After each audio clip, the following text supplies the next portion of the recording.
मेरे प्यारे बच्चों, आज इस लक्ष्य क्रैश कोर्स भोजपुर बिहार में आपका पुनः स्वागत है। मैं ब्रजेश चंद्र त्रिपाठी कक्षा 12 के भौतिकी के बारे में आपको कक्षाएं लूंगा और महत्वपूर्ण जानकारियां दूंगा जो आपके परीक्षा के दृष्टिकोण से बहुत ही महत्वपूर्ण एवं अनिवार्य होगा।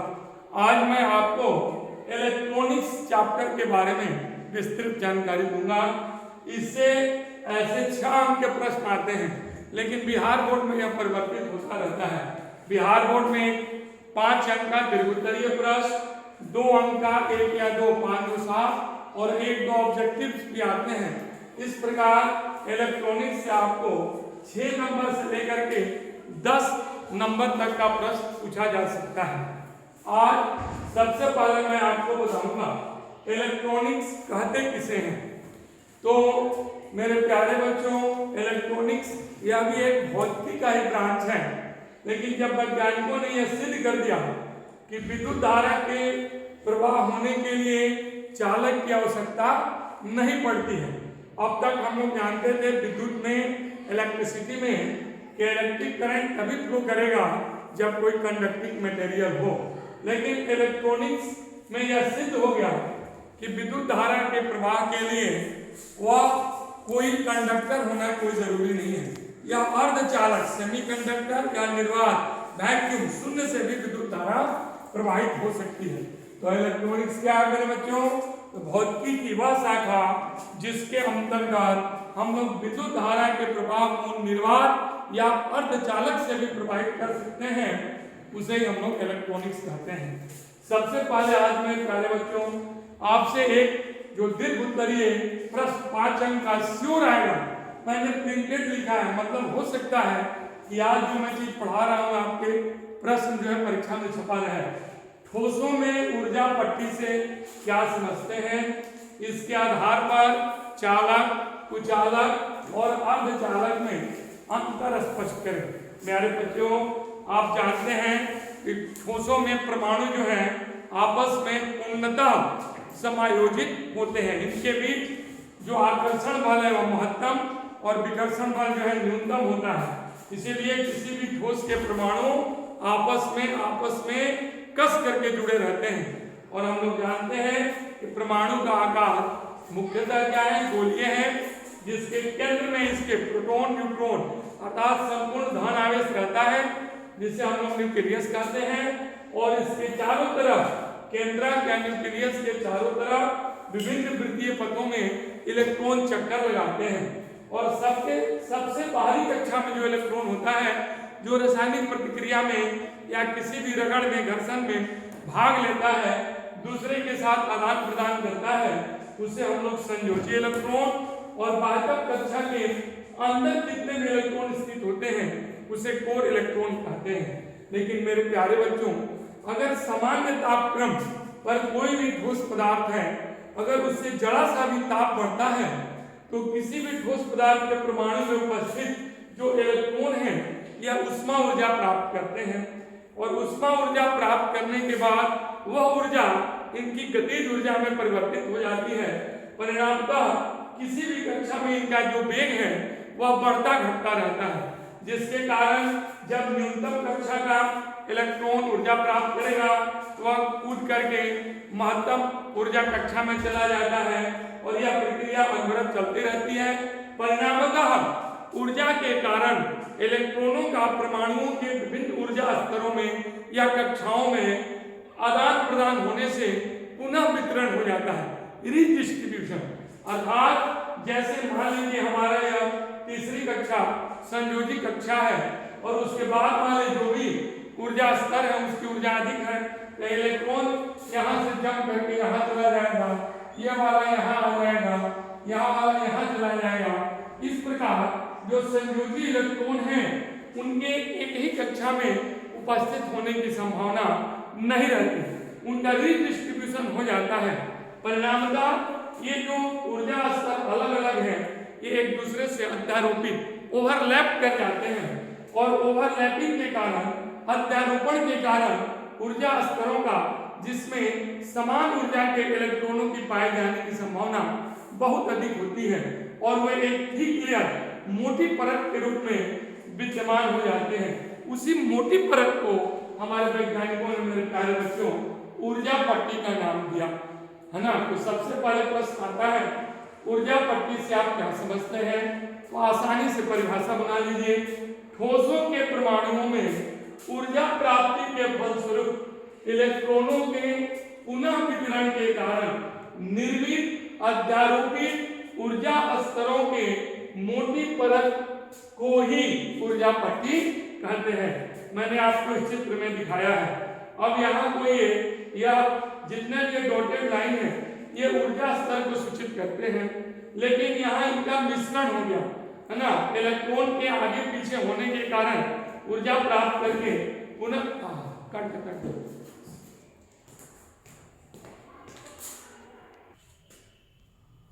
मेरे प्यारे बच्चों, अब मैं ऊर्जा पट्टी को दो भागों में विभाजित कर रहा हूं। ऊर्जा पट्टी को दो भाग में संयोजी पट्टी और चालित पट्टी के रूप में दो भागों में परिभाषित किया जाता है। तो संयोजी पट्टी किसे कहते हैं? तो कहता है कि ऊर्जा पट्टी का निचला सतह जिसमें सामान्य तापक्रम पर इलेक्ट्रॉन सबसे अधिक पाए जाते हैं, अर्थात ये निचला भाग जो है यह पूर्णतः इलेक्ट्रॉन से भरा होता है। तो इसी भाग को, इसी परत को हम लोग संयोजी पट्टी कहते हैं। अर्थात क्या है भाई? तो ऊर्जा पट्टी का सबसे निचला सतह जो पूर्णतः इलेक्ट्रॉन से भरा रहता है संयोजी पट्टी कहते हैं, और इसे V डॉट से अर्थात वैलेंस बैंड से सूचित करते हैं। जैसा कि मैंने चित्र में दिखाया है, ये जो पोर्शन है बेटा यह वैलेंस बैंड, इसमें इलेक्ट्रॉन जो है पूर्णतः भरे हैं, लेकिन ये इलेक्ट्रॉन कभी भी विद्युत धारा को प्रवाहित नहीं करते हैं। सामान्य तापक्रम में आप कितना भी विभवांतर इसमें आरोपित कीजिए, यह कभी भी इधर से उधर नहीं जाएगा। अर्थात संयोजी पट्टी के इलेक्ट्रॉनों के कारण विद्युत धारा का प्रवाह कभी नहीं होता। अब दूसरा है बेटा चालन पट्टी, अर्थात ये जो हमारा ऊर्जा पट्टी का जो ऊपरी भाग है, अर्थात ये ऊपरी सतह जिसमें इलेक्ट्रॉन न के बराबर होते हैं, अर्थात इसमें इलेक्ट्रॉन उपस्थित नहीं रहते हैं, चालन पट्टी कहते हैं, और इसको C डॉट B से सूचित करते हैं। और इसकी ऊर्जा हमेशा ये संयोजी पट्टी की ऊर्जा से अधिक होती है। अर्थात ये संयोजी पट्टी में जो इलेक्ट्रॉन है यह बाहर से जब उष्मा ऊर्जा प्राप्त करता है तो इससे जम करके इसमें चला जाता है, और उन इलेक्ट्रॉनों को हम लोग मुक्त इलेक्ट्रॉन कहते हैं।